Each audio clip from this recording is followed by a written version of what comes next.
जय श्री कृष्ण सर।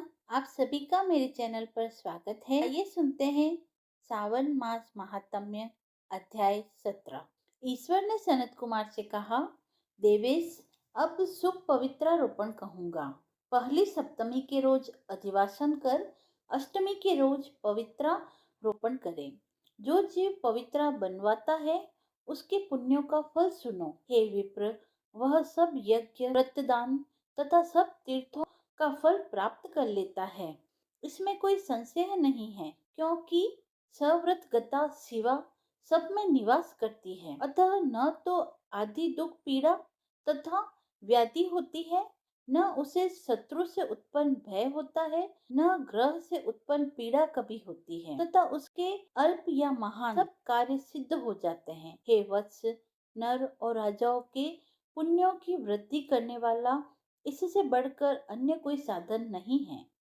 सनत कुमार ने कहा, देवादिदेव महादेव, आपने जो पवित्रारोपण कहा, हे स्वामी, उसके निर्माण की विधि क्या है? ईश्वर ने कहा, हे सनत कुमार, सोना, तांबा, चांदी, विशेष रेशमी वस्त्र, कुश या कपास से निर्मित या ब्राह्मणी रुई से सूत काटें। सूत्रों को त्रिगुण कर पुनः त्रिगुणित करें। 360 गुना वाली पवित्रा को उत्तम कहा गया है। 270 की पवित्रा को मध्यम और 180 सूत्रों की पवित्रा को अधम कहा गया है। 100 ग्रंथियों वाली पवित्रा को उत्तम, 50 ग्रंथियों वाली पवित्रा को मध्यम और 360 ग्रंथियों वाली पवित्रा को कानिष्ठ कहा गया है। देवी प्रतिमा की नाभि तक पवित्रा कनिष्ठ, जांग तक पवित्रा मध्यम और जानू तक की पवित्रा उत्तम होती है।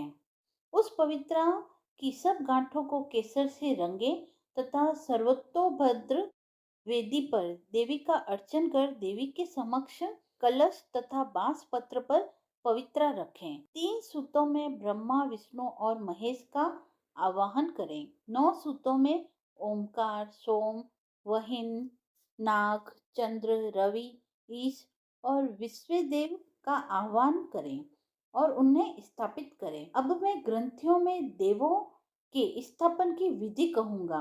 क्रिया, पौरुषी, वीरा, विजया, अपराजिता, मनोन्मणि, जया, भद्रा, मुक्ति तथा ईशा, इन नामों के आदि में प्रणव को लगाकर ग्रंथि संख्या के अनुसार आवृत्ति कर आह्वान तथा चंदना आदि से अर्चन करें। धूप देकर प्रणव द्वारा अभिमंत्रित कर देवी को अर्पण करें। यह देवी का पवित्रारोपण विधान मैंने आपसे कहा।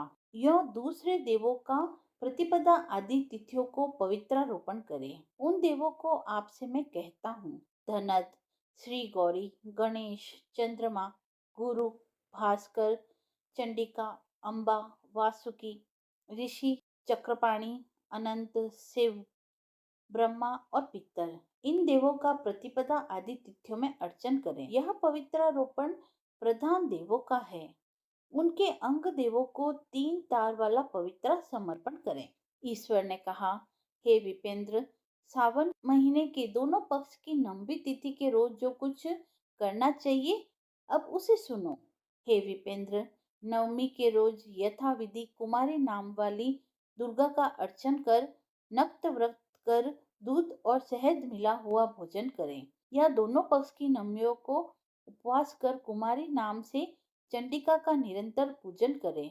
जो उत्तम भक्ति द्वारा दुर्गा की पूजा कर लेता है, वह जहाँ गुरु निवास करते हैं उसी पुरुषोत्तम लोक में जाता है। हे सनत कुमार, मैंने आपसे यह नंबी का विधान कहा। 17वां अध्याय समाप्त हुआ।